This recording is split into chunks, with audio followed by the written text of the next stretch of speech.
कार्तिक महात्म्य अध्याय 19। राजा पृथु ने पूछा, हे नारद जी, अब आप यह कहिए कि भगवान विष्णु ने वहां जाकर क्या किया तथा जलंधर की पत्नी का पतिव्रत किस प्रकार भ्रष्ट हुआ। नारद जी बोले, जलंधर के नगर में जाकर विष्णु जी ने उसकी पतिव्रता स्त्री वृंदा का पतिव्रत भंग करने का विचार किया। वे उसके नगर के उद्यान में जाकर ठहर गए और रात में उसको स्वप्न दिया।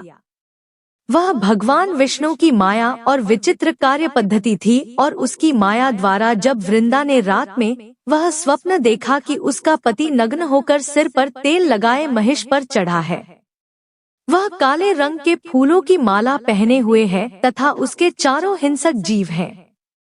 वह सिर मुड़ाए हुए अंधकार में दक्षिण दिशा की ओर जा रहा है। उसने नगर को अपने साथ समुद्र में डूबा हुआ इत्यादि बहुत से स्वप्न देखे। तत्काल ही वह स्वप्न का विचार करने लगी।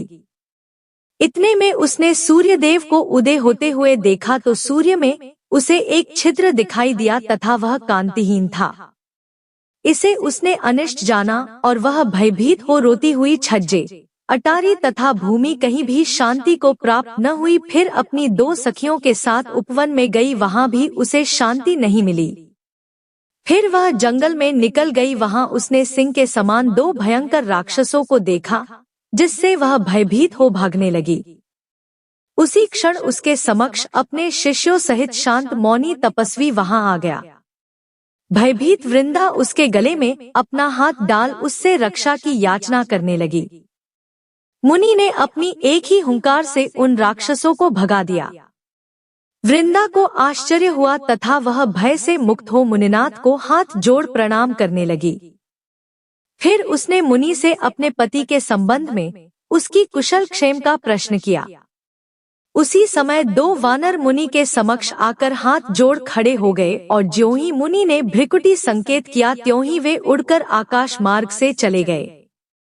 फिर जलंधर का सिर और धड़ लिए मुनि के आगे आ गए। तब अपने पति को मृत हुआ जान वृंदा मूर्छित हो पृथ्वी पर गिर पड़ी और अनेक प्रकार से दारुण विलाप करने लगी। इसके पश्चात उस मुनि से कहा, वृंदा बोली, हे कृपानिधे, आप मेरे इस पति को जीवित कर दीजिए। पतिव्रता दैत्य पत्नी ऐसा कहकर दुखी श्वासों को छोड़कर मुनीश्वर के चरणों पर गिर पड़ी।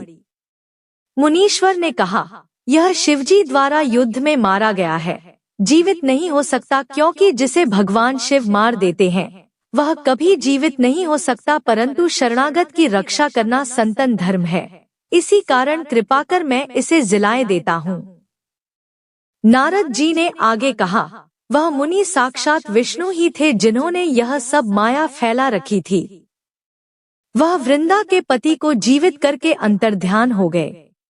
जलंधर ने उठकर वृंदा को आलिंगन किया और मुख चुमा। वृंदा भी पति को जीवित हुआ देख अत्यंत हर्षित हुई और अब तक हुई बातों को स्वप्न समझा। तत्पश्चात वृंदा सकाम हो बहुत दिनों तक अपने पति के साथ विहार करती रही। एक बार सुरत एवं संभोग काल के अंत में उन्हीं विष्णु को देखकर उन्हें ताड़ित करती हुई बोली। वृंदा ने कहा, हे पराई स्त्री से गमन करने वाले विष्णु, तुम्हारे शील को धिक्कार है। मैंने जान लिया है कि मायावी तपस्वी तुम ही थे। इस प्रकार कहकर कुपित पतिव्रता वृंदा ने अपने तेज को प्रकट करते हुए भगवान विष्णु को शाप दिया। वृंदा बोली, तुमने माया से दो राक्षस मुझे दिखाए थे, वही दोनों राक्षस किसी समय तुम्हारी स्त्री का हरण करेंगे। सर्पेश्वर जो तुम्हारा शिष्य बना है, यह भी तुम्हारा साथी रहेगा। जब तुम अपनी स्त्री के विरह में दुखी होकर विचरोगे, उस समय वानर ही तुम्हारी सहायता करेंगे। ऐसा कहती हुई पतिव्रता वृंदा अग्नि में प्रवेश कर गई। ब्रह्मा आदि देवता आकाश से उसका प्रवेश देखते रहे। वृंदा के शरीर का तेज पार्वती जी के शरीर में चला गया। पतिव्रत के प्रभाव से वृंदा ने मुक्ति प्राप्त की। कार्तिक की कहानियां। बूढ़े ससुर की कथा। एक समय की बात है, किसी नगर में एक बूढ़ा व्यक्ति रहता था और उसकी 7 बहुएं थी। एक बार कार्तिक का महीना आया और उसने अपनी बहुओं से कहा कि मैं कार्तिक का स्नान करूंगा, क्या तुम इसे निभा दोगी? 7 में से 6 बहुओं ने मना कर दिया, लेकिन बड़ी बहू ने कहा कि मैं निभा दूंगी। बूढ़ा हर रोज सुबह उठता और नदी पर स्नान कर घर आता। गीली धोती को वह बड़ी बहू के आंगन में सुखा देता। जैसे जैसे उस गीली धोती में से पानी की बूंदें जमीन पर गिरती, वैसे ही वह हीरे मोतियों में बदल जाती। धोती से हीरे मोती गिरते देख बाकी 6 बहुओं से रहा नहीं गया और वे बोली कि हम भी बूढ़े को अपने यहाँ नहाने को बोलते हैं। उन्होंने कहा कि पिताजी, आप कल से हमारे यहाँ कार्तिक नहा लेना। बूढ़े ने कहा कि ठीक है, मुझे तो नहाना ही है, मैं तुम्हारे यहाँ नहा लूंगा। बूढ़ा सुबह सवेरे स्नान करके आया और धोती उसने दूसरी बहू के आंगन में सुखाने के लिए डाल दी, लेकिन यहाँ हीरे मोती की बजाय कीचड़ टपकने लगा। बहुओं ने यह देखा तो कहा कि आप हमारे यहाँ पाप का स्नान कर रहे हो, इसलिए यहाँ से जाओ और बड़ी बहू के यहाँ ही स्नान करो। बूढ़ा वापस बड़ी बहू के यहाँ आया और कार्तिक का स्नान करने लगा। स्नान करके उसने फिर धोती सुखाई तो फिर से हीरे मोती गिरने लगे। अब कार्तिक का महीना समाप्त होने को था। बूढ़ा चिंता में पड़ गया तो बड़ी बहू ने इसका कारण पूछा। उसने कहा कि कार्तिक स्नान समाप्त होने को है और मेरा मन है कि मैं सारे परिवार को एक दिन खाने का न्योता दूं। बड़ी बहू ने कहा कि पिताजी, इसमें चिंता की क्या बात है, आप सभी को बुला ले, मैं खाना बना दूंगी।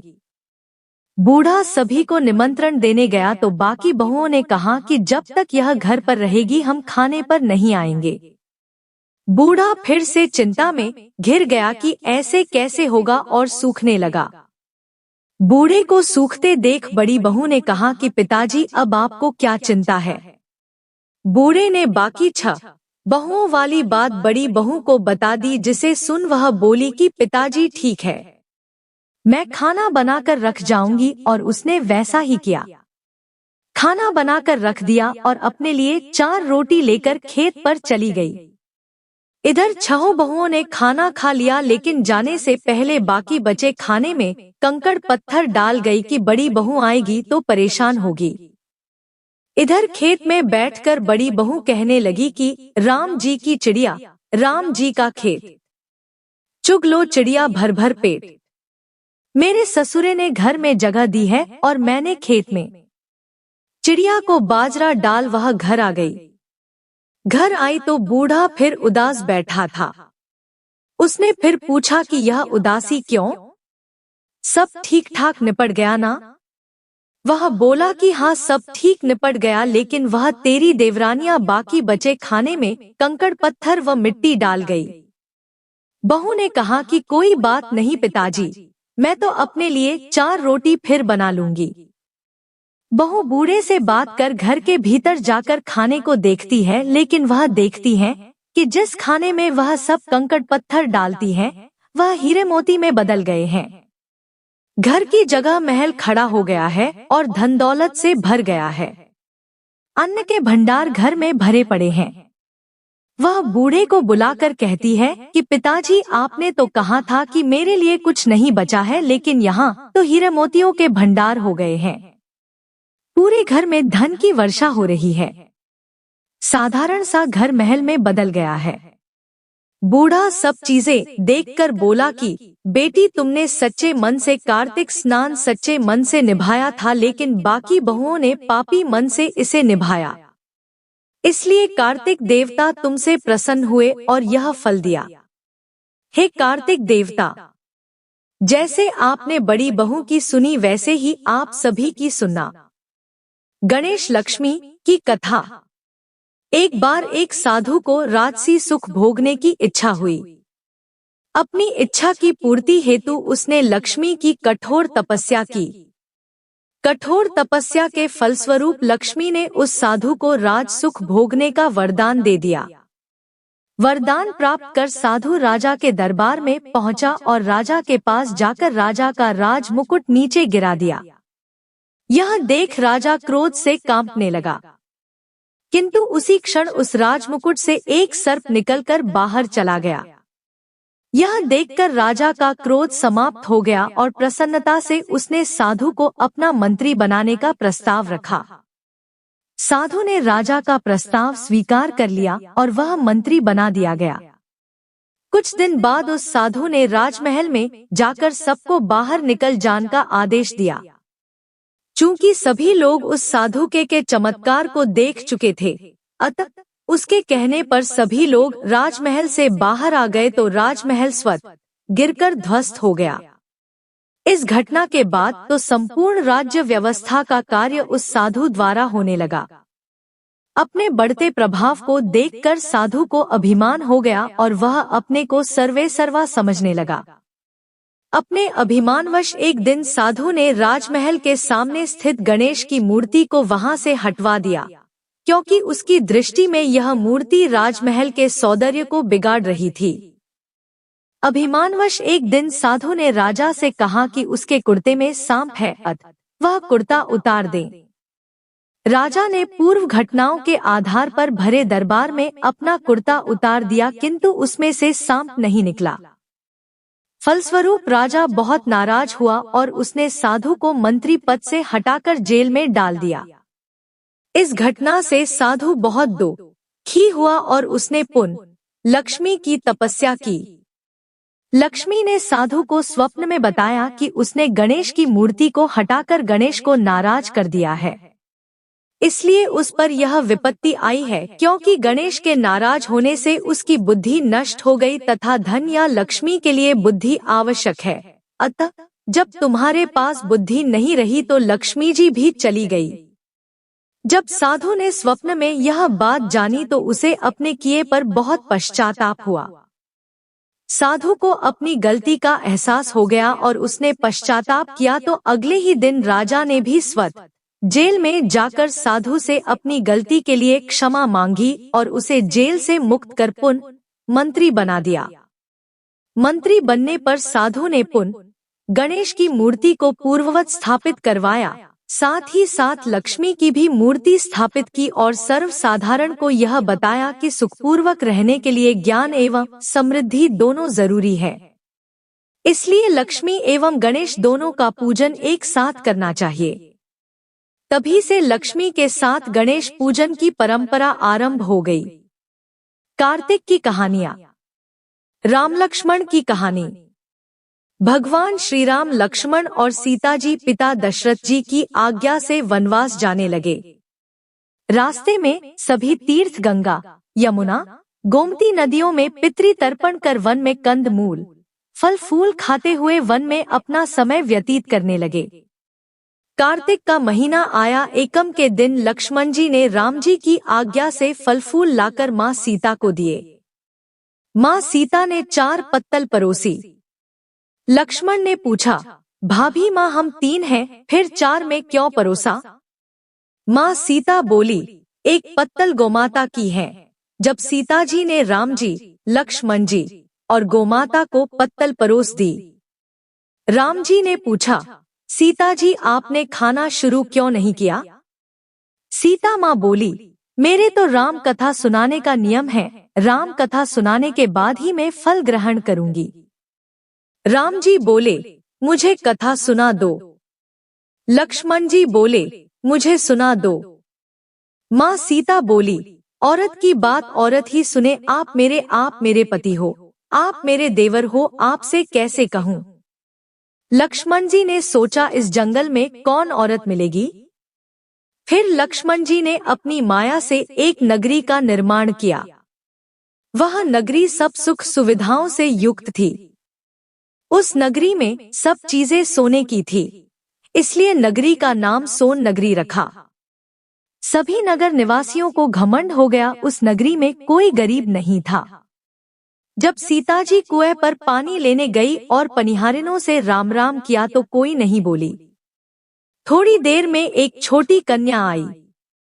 सीता जी उससे राम राम बोलीं और कहा कि बाई राम कथा सुनेगी क्या? कन्या बोली, मेरे तो घर पर काम है।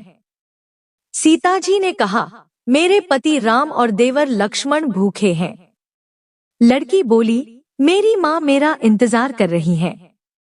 वह लड़की वहां से जाने लगी। तब माँ सीता के क्रोध से सारी नगरी साधारण सी हो गई।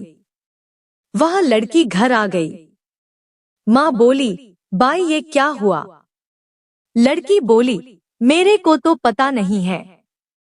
वहां पर एक साध्वी बैठी थी, मुझे राम कथा सुनने के लिए बोली, पर मैं तो कथा नहीं सुनी। यदि उसने कुछ किया हो तो पता नहीं। तब उसकी माँ ने उसको वापस जाकर कथा सुनाने को कहा, परंतु लड़की ने वापस जाकर कथा सुनने से मना कर दिया। तब उसकी बहू बोली, आपकी आज्ञा हो तो मैं कहानी सुनकर आती हूँ। जब बहू कुएं पर गई तो पानी भरे और खाली करे। सीता जी ने उससे कहा, आपके घर पर कुछ काम नहीं है क्या? बहू बोली, माताजी मैं तो सारा काम करके आई हूँ। माँ सीता बोली, तू मुझे माँ कहकर बुलाई, यदि तुझे समय हो तो क्या मेरी राम कहानी सुन लेगी? बहू बोली, माताजी कहानी सुनाओ, मैं प्रेम से कहानी सुनूंगी। सीता जी ने कहा, हे बाई, तूने मेरी मृत्युलोक में मदद करी, भगवान तेरी स्वर्ग लोक में रक्षा करेंगे। राम कथा पूर्ण हुई तो सीता जी ने कहा, हे बाई, तूने मेरी राम कथा सुनी, मेरी सहायता की, राम जी लक्ष्मण को जिमाया है, भगवान तेरी भी रक्षा करेंगे, तुझे स्वर्ग का सुख मिलेगा। सीता माता ने उपहार स्वरूप अपने गले का हार दे दिया। जब वह घर गई तो उसके मटके सब सोने के हो गए। सासू जी ने कहा, ये सब तू कहाँ से लाई? बहू बोली, मैंने माँ सीता से राम कथा सुनी, ये इसी का फल है। सासू जी ने कहा, प्रतिदिन राम कथा सुन आना। बहू नित्य राम कथा सुनने जाने लगी। जब उसको राम कथा सुनते बहुत दिन हो गए तब उसने माँ सीता से पूछा। बहू बोली, इसका उद्यापन विधि बतलाओ। सीता जी ने कहा, 7 लड्डू लाना, 1 नारियल लाना, उसके 7 भाग करना, 1 भाग मंदिर में चढ़ाना जिससे मंदिर बनवाने जितना फल होता है, 1 भाग सरोवर के किनारे गाड़ देना जिससे सरोवर खुदवाने जितना फल होता है, 1 भाग भगवद गीता पर चढ़ाना जिससे भगवद गीता पाठ करवाने जितना फल होगा, 1 भाग तुलसी माता पर चढ़ाना जिससे तुलसी विवाह जितना फल होगा, 1 भाग कुंवारी कन्या को देना जिससे कन्या विवाह जितना फल होगा, 1 भाग सूरज भगवान को चढ़ाना जिससे 33 करोड़ देवी देवताओं को भोग लगाने जितना फल होगा। बहू ने विधि पूर्वक उद्यापन कर दिया। उद्यापन करने के बाद बहू ने माता सीता के पास आकर कहा। बहू बोली, माता मैंने तो विधिपूर्वक उद्यापन कर दिया। सीता जी ने कहा, अब 7 दिन बाद वैकुंठ से विमान आएगा। 7 दिन पूरे हुए तो विमान आ गया। बहू ने सासू माँ से कहा, सासू जी स्वर्ग से विमान आया है। सासू जी ने कहा, बहू तेरे ससुर जी को और मेरे को भी ले चल, तेरे माता पिता को ले चल, सारे कुटुंब परिवार को ले चल, अड़ोसी पड़ोसियों को ले चल। बहू ने सबको बिठा लिया पर विमान फिर भी खाली था। थोड़ी देर में उसकी नंद आई तो उसके देखते ही देखते विमान भर गया। बहू ने सीता जी से कहा, माँ सीता, नंद बाईसा को भी बिठा लो। माँ सीता ने कहा, इसने कभी कोई धर्म पुण्य नहीं किया। बहू ने नंद से कहा, बाईसा आप पहले कार्तिक मास में राम लक्ष्मण की कथा सुनना, उसके बाद आपके लिए वैकुंठ से विमान आएगा। गांव के सारे लोग एकत्र हो गए और पूछने लगे, बाई तूने ऐसा कौन सा धर्म पुण्य किया, हमें भी बताओ। बहू ने कहा, मैंने तो माता सीता से प्रतिदिन राम कथा सुनी और नियम से उद्यापन किया। तब समस्त ग्रामीण राम कथा सुनने की जिद करने लगे। तब बाई राम कथा कहने लगी और सब नरनारी सुनने लगे। राम कथा संपूर्ण होते ही समस्त नगरी सोने की हो गई। बाई ने कहा, जो कोई राम कथा सुनेगा उसको मेरे समान ही फल मिलेगा। सब राम लक्ष्मण जी की जय जयकार करने लगे और विमान स्वर्ग में चला गया। 7 स्वर्ग के दरवाजे खुल गए। पहले द्वार पर नाग देवता, समस्त देवी देवता पुष्प वर्षा करने लगे। देवताओं ने पूछा, तूने क्या पुण्य किया? बहू ने कहा, मैंने तो राम लक्ष्मण जानकी की कहानी सुनी। समस्त देवताओं ने कहा, वर मांग। तब बहू बोली, मेरे पास सब सिद्धियां हैं। मुझे यह वर दो कि जो भी श्रद्धा एवं भक्ति से राम कथा, राम लक्ष्मण जानकी की कहानी सुनेगा उसको मेरे समान ही फल मिले। सभी देवताओं ने पुष्प वर्षा करते हुए तथास्तु कहा। चारों ओर राम राम की जय जयकार होने लगी। पीपल एवं पटवारी की कथा। एक बुढ़िया थी। उसने अपनी बहू से कहा, तू दूध दही बेच के आ। वह बेचने गई तो रास्ते में औरतें पीपल पटवारी सींच रही थी। उनको सींचता देखकर बहू ने पूछा कि तुम यह क्या कर रही हो? औरतें बोली कि हम पीपल पटवारी सींच रही हैं। इससे अन्न और धन होता है। 12 वर्ष का बिछुड़ा हुआ पति मिल जाता है।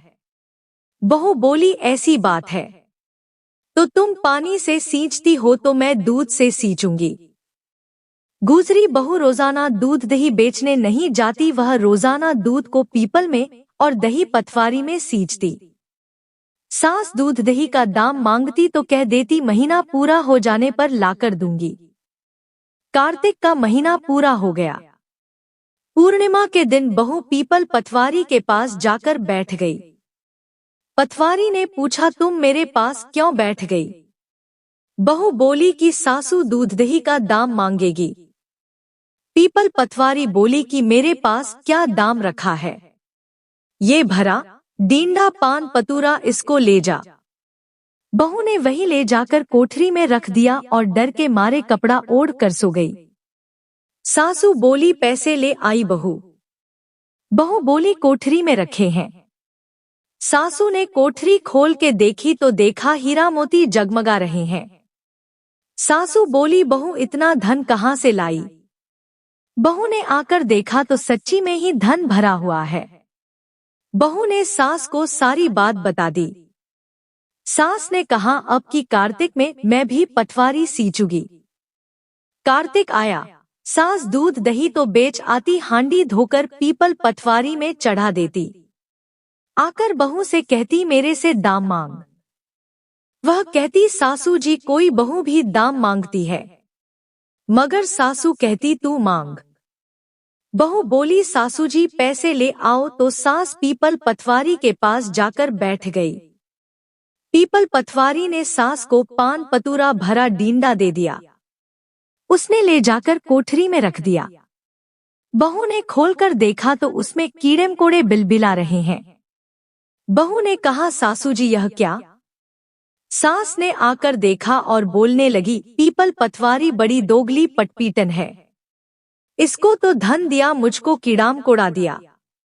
तब सब कोई बोलने लगे कि बहू तो सत की भूखी सींची थी, तुम धन की भूखी। हे पटवारी माता, जैसा बहू को दिया वैसा सबको देना, जैसा सास को दिया वैसा किसी को ना देना। जय माता जी। जय जय श्री राधे।